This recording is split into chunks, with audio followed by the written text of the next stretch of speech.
Ternampak satu bayangan gelap besar berjalan melalui ruangan tu. Hai guys, selamat datang semula ke Cerita Hantu, kisah yang kau tak tahu.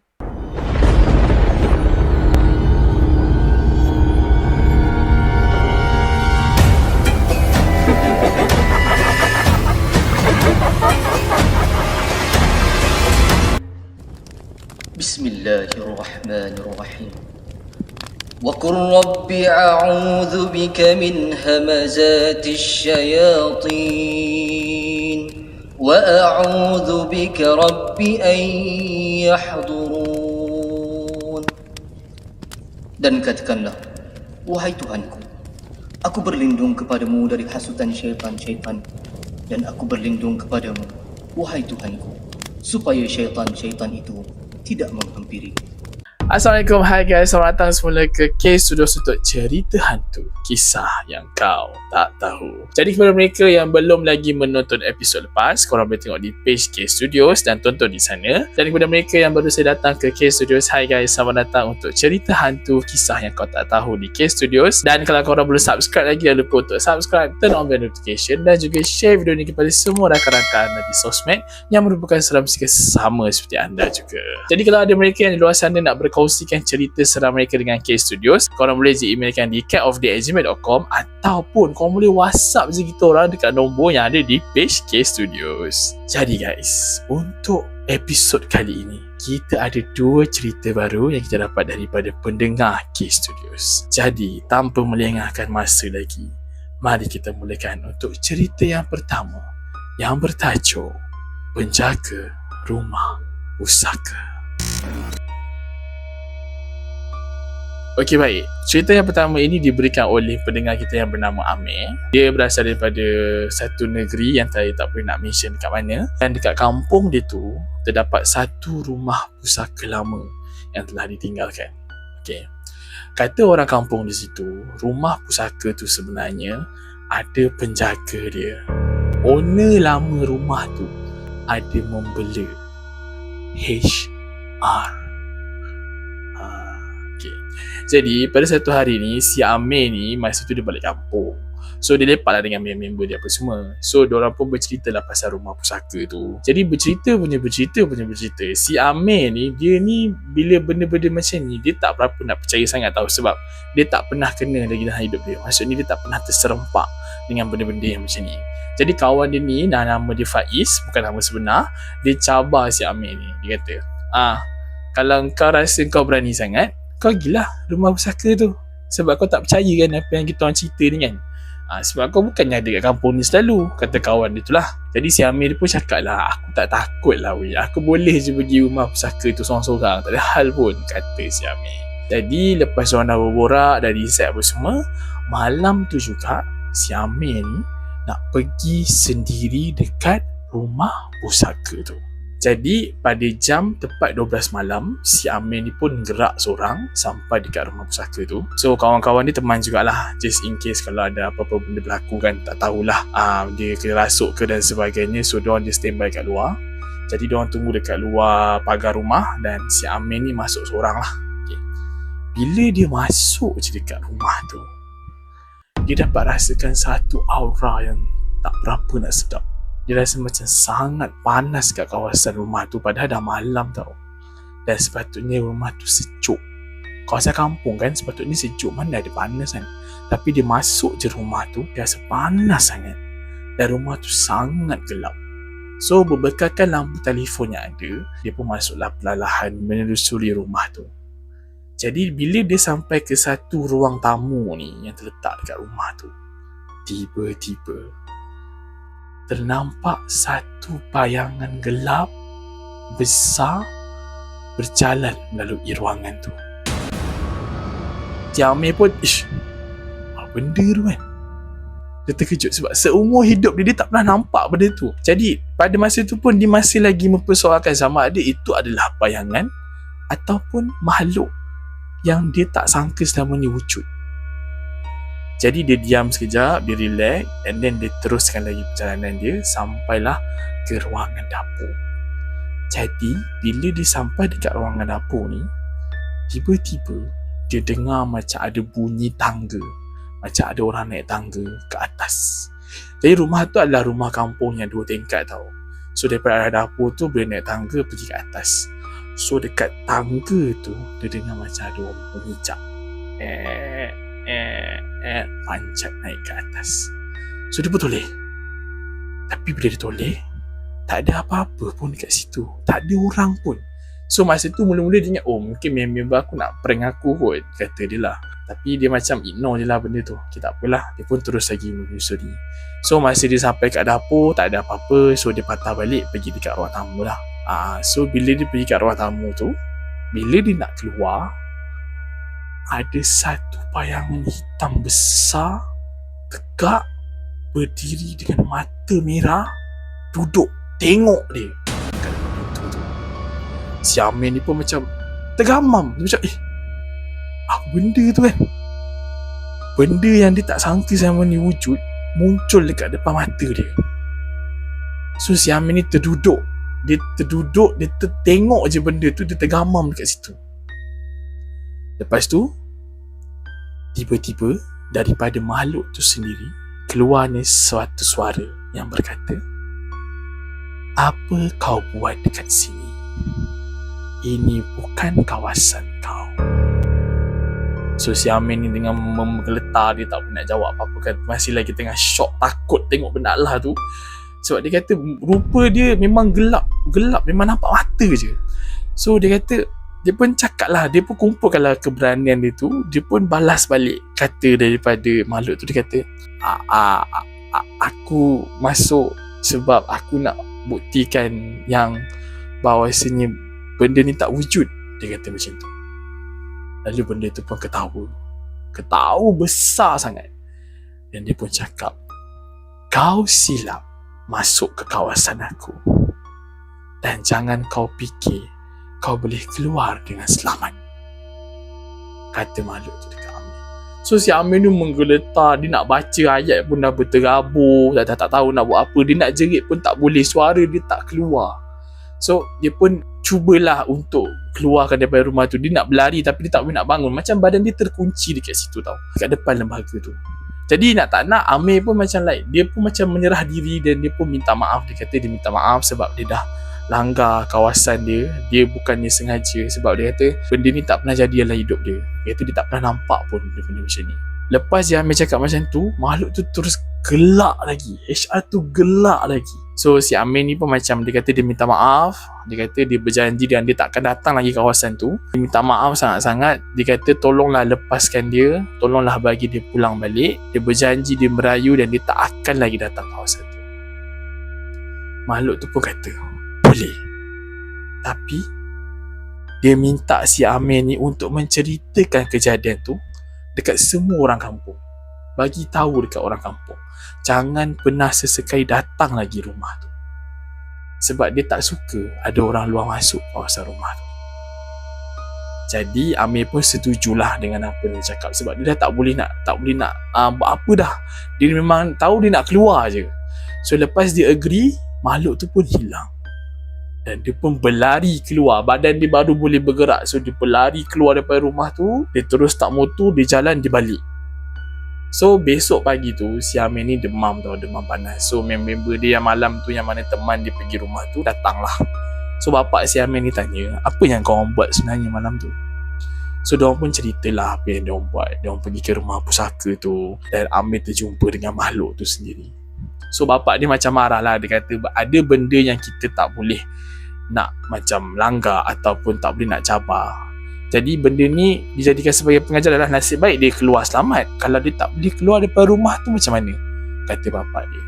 So kawan-kawan dia pun semua macam bukan kita orang yang nak pakcik. Dia sendiri yang cabar. Dia sendiri yang nak cabar diri dia untuk pergi rumah tu. Lepas tu bapak dia tak apalah, yang penting anak dia selamat dan tak ada perkara buruk berlaku. So bila Amir ni dah kembali sihat, dia pun jumpa balik dengan kawan-kawan dia ni semua. Dia pun ceritakanlah apa yang jadi pada malam tu. And then bila dia dah ceritakan benda tu, barulah diorang faham, barulah diorang percaya yang memang kat rumah tu betul-betul ada penjaga dia. Ada HR kat situ, yang mana tuan lama dia tinggalkan. Kadang ada benda yang kita tak boleh nak tahu pun sebenarnya. Dan kadang-kadang ada benda tu menjadi misteri sampai bila-bila.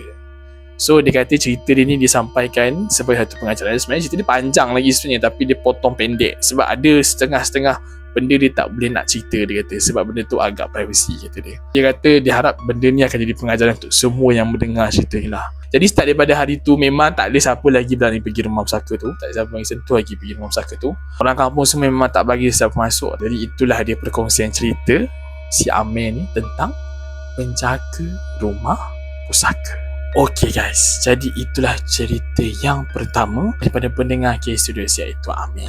Sebenarnya cerita dia panjang, tapi banyak yang dia cut sebab dia kata benda tu agak private. So dia tak boleh nak bagi tahu semualah. So dia macam padatkan cerita tu dan dia pun hantar dekat saya dan dia minta saya kongsikan kepada semua pendengar setia K Studios. Baik, jadi seterusnya pula kita dapat cerita daripada seorang pendengar setia K Studios yang bernama Aishwarya, merupakan seorang wanita berbangsa India. Bukan nama sebenar, nama samaran saja. Ini dia menceritakan tentang pengalaman dia semasa dia belajar di kolej dia dulu.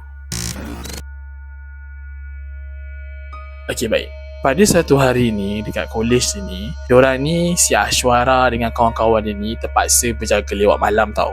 Sebab besok tu ada projek yang diorang nak kena submit. Jadi diorang ni nak kena siapkanlah kerja-kerja projek tu malam tu juga. Jadi diorang semua ni bercadang untuk pergi ke satu ruangan ni, ruangan study dekat tingkat atas bangunan lama tau. Okay, so kolej ni macam kolej yang agak besar, tapi satu bangunan ni yang jarang digunakan dan selalunya orang guna waktu siang je. So macam malam ni tak ada orang sangat. Jadi diorang ingat macam okey lah, sesuai untuk diorang buat kerja dekat situ. Maksudnya tak ada gangguan. So diorang pergi ke tingkat atas sekali, ada satu ruangan study dekat situ. So diorang semua duduk dekat situ. So si Aishwarya ni dengan 5 kawan dia, ada 2 lelaki, 3 perempuan, termasuk dengan Aishwarya lah. So masa waktu petang tu, diorang semua dah packing barang semua, dah get ready untuk pergi ke ruangan tu dan nak buat kerja-kerja diorang tu, sebab diorang nak kena siapkan malam tu juga, sebab besok dah kena submit. Biasalah kan, kerja last minute tu normal lah. So bila diorang dah lepak kat tempat kawasan study tu, tengah-tengah buat kerja apa semua, orang dekat situ semua dah tak ada tau.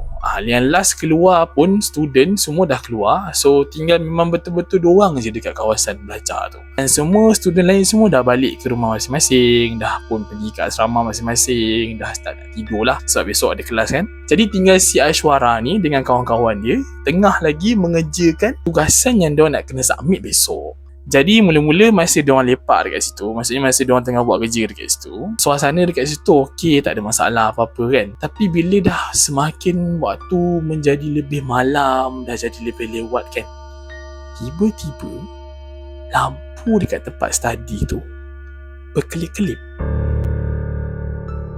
Padahal tadi masa diorang masuk, diorang buka, lampu tu elok je, tak ada masalah pun. Tapi diorang ignore lagi lah. Diorang macam, oh maybe mental ni dah nak rosak kot. Tapi kawan si Aishwarya ni, nama dia Sarah, bukan nama sebenar, rasa macam ada benda yang tak kena tau. Dapat rasa macam ada sesuatu yang tak sedap. So dia kata macam si Sarah ni, kawan si Aishwarya ni, dia cakap macam ada sesuatu yang memerhatikan dia daripada arah belakang tau. So ruangan study tu besar, jadi dia kata macam ada benda yang memerhatikan dia daripada arah belakang. So dia memang tak sedap hati sangat. So dia beranikan diri. So bila dia toleh je, tengok tak ada apa-apa. So dia macam, oh okey lah, perasaan je kot, sebab waktu dah semakin lewat kan, dah makin malam kan. So mulalah terfikir benda yang bukan-bukan kan, sebab tempat yang dia duduk tu adalah bangunan lama kan.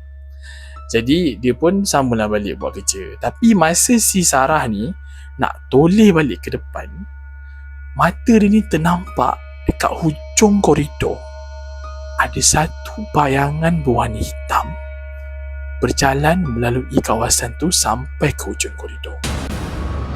So dia pun macam tergamam lah sekejap kan. Dia macam pop, macam shock Lepas tu dia pun terus cakap, siapa yang berjalan kat situ tu? So member dia yang lain ni, yang sampai si Aishwarya dia pun macam tersentak lah, cakap, siapa pula kan yang ada malam-malam buta ni kan? Sebab diorang tahu memang diorang je yang tinggal dekat ruangan study tu. So salah satu daripada kawan diorang yang lelaki ni pergilah tengok dekat belakang, beranikan dirilah nak tengok kan, takut ada budak nak prank diorang ke apa ke. So dia pun pergi check, tengok kat belakang. So bila dia pergi belakang, dia nak check, dia tengok tak ada apa-apa, kosong. Cuma ada satu pintu bilik store ni terbuka. Lepas tu dia dapat rasakan macam hawa dingin yang tak sedap. So dia pun macam like, oh tak boleh ni. So dia pun patah balik. Dia jumpa dengan kawan-kawan dia semua. Dia kata, oh tak ada apa-apa. Tak ada apa-apa pun, okey je. Tak ada orang pun, chill lah. Jom lah sama buat kerja kan. Kerja banyak lagi ni. Besok nak kena hantar dah ni, cakap. Lepas tu diorang pun continue lah buat kerja. So masa diorang sambung buat kerja tu, lama lepas tu, tiba-tiba terdengar bunyi tapak kaki daripada arah belakang. Macam ada orang tengah berjalan dekat koridor. Tapi bila diorang tengok kat koridor tu, tak ada orang. Tapi bunyi tapak kaki tu ada. Kadang-kadang kat belakang, kadang dekat belakang si Aishwarya pun dengar. So macam diorang macam like abaikan lah, sebab diorang tak nak ambil pot benda tu kan. So macam like, okay tak apa, continue buat kerja. Lepas dia habis bunyi tapak kaki tu, tiba-tiba terdengar bunyi suara orang pula ketawa daripada ruangan koridor tu juga. Diorang relax lagi, diorang abaikan lagi. Diorang pun tak tahu lagi, sebab ramai kan, so macam berani sikit lah. Tiba-tiba lepas habis dia bunyi ketawa tu, pintu yang store kat belakang tu, boom, tertutup. Macam ada orang tendang. Tersentak masing-masing. Terkejut. Terus macam, okay, aku rasa kita dah kena beredar. Aishwarya cakap dengan diorang, aku rasa kita dah kena caw daripada sini, sebab macam ada benda yang tak kena. So diorang pun kemas, packing barang apa semua. Diorang pun nak gerak balik. So on the way nak gerak balik tu, masa diorang keluar, si Sarah ni dia pusing dekat koridor tu lagi. Dia nak tengok lah kok ada orang ke. Macam dia tak puas hati. Dia cakap, apa benda ni kan yang kacau diorang ni kan. So dia pun beranikan diri tengok kat koridor tu. Tiba-tiba dekat koridor tu, dia ternampak ada satu sosok warna putih berambut panjang tengah tengok diorang keluar daripada situ. Mula-mula Sarah macam tak percaya tau. So dia toleh lagi sekali, dia tengok bayangan tu dah tak ada. So masa tu bulu roma dia dah meremang teruk gila. So diorang pun macam, jomlah gerak lah cepat. So sepanjang perjalanan diorang nak keluar daripada bangunan tu, banyak sangat bunyi-bunyi pelik yang ada kat bangunan tu. Dia dengar bunyi orang ketawa, orang menangis, bunyi tapak kaki. So diorang kata, tak boleh jadi ni. So diorang cepat-cepat keluar, terus gerak balik ke dom masing-masing. Tapi diorang tak balik dom lah. Yang lelaki ni diorang stay satu bilik, yang perempuan ni diorang stay satu bilik. Aishwarya dengan Sarah satu bilik, yang lelaki lagi 2 orang. Sorry, perempuan yang 3 orang ni, yang Sarah, Aishwarya dengan Sarah ni kawan dia ni, stay satu bilik. Yang lelaki yang 2 orang tadi tu pun tak balik bilik masing-masing tau. Diorang stay satu bilik sebab takut sangat malam tu kan. So diorang stay satu bilik, diorang tidur. Alhamdulillah tak ada gangguan sampai ke bilik lah, benda tak mengikut. So besok pagi bila diorang dah bangun, diorang tanyalah dengan security guard yang dekat situ. Cakap, diorang kata semalam diorang kena ganggu dekat tempat kawasan yang diorang buat kerja tu lah, dekat bangunan lama tu. So guard tu pun gelak. Dia kata bangunan tu tak ada sesiapa pun yang berani stay sampai malam. Dia kata korang lah orang yang berani stay sampai malam. Sebab siapa je yang stay malam dekat situ memang akan kena ganggu, dia kata. Sebab bangunan lama tu memang jarang digunakan. Diorang hanya guna waktu siang, dan nak dekat senja memang bangunan tu dikosongkan. So diorang ni semua tak tahu pasal cerita tu. Dan gangguan yang diorang kena tu sebenarnya dah ramai dah pun pelajar-pelajar senior yang dah kena dekat situ sebenarnya. Sebab itulah bila waktu malam ruangan study tu tak ada siapa guna. Sebab diorang pelik lah kenapa macam tak ada student yang stay overnight kat situ untuk study group ke apa dan sebagainya kan. Sebab ruangan tu besar. So macam sayang lah tak pakai kan. Rupa-rupanya ada kisah di sebaliknya. So memang ada benda dekat situ yang macam mungkin tu memang tempat tinggal dia, yang dia memang akan kacau student yang stay overnight dekat situ. Jadi lepas daripada kejadian tu, diorang memang tak berani lagi nak stay bangunan tu sampai malam. Senja cukup pukul 5 petang, diorang semua terus beredar balik. Takkan stay lagi dekat blok tu. Dia cakap, Aishwarya kata dengan saya masa tu, dia kata memang benda tu real gila. Dia tak percaya yang macam dia boleh dengar benda macam tu. Dia pernah kena kacau juga sebelum ni, tapi tak pernah kena teruk macam tu. So ini yang paling teruk yang dia pernah kena dekat college dia sendiri. Jadi memang dia kata lepas pada kejadian tu memang dia tak berani lagi lah nak pergi tempat tu. Jadi itulah dia cerita tentang gangguan di College. Jadi itulah dia dua cerita yang dikongsikan oleh dua pendengar K-Studios, iaitu Amin dan juga Ashwara. Terima kasih saya ucapkan kepada anda kerana sudi berkongsi cerita dengan K-Studios. Dan kepada mereka yang menonton cerita ini sehingga habis, thank you so much. Dan kalau korang pun ada cerita seram yang korang nak kongsi dengan K-Studios, korang boleh je emailkan di kiteofday@gmail.com ataupun korang boleh je WhatsApp dekat nombor yang ada dekat page K-Studio tu. Cakap ada cerita seram yang nak dikongsikan dan saya akan respon dengan korang pasal benda tu. Jadi kepada mereka yang belum lagi subscribe ke K-Studio, jangan lupa untuk subscribe, turn on the notification dan juga sharekan video ni kepada semua rakan-rakan seram seekers anda. Jangan lupa untuk tinggal komen di bawah sebagai tanda sokongan K-Studios. Jadi terima kasih kepada semua yang masih lagi menyokong K-Studios. Kita akan berjumpa lagi untuk episod yang akan datang untuk cerita seram baru daripada pendengar kita. Jadi jumpa lagi untuk next episode. Stay tune. Bye-bye.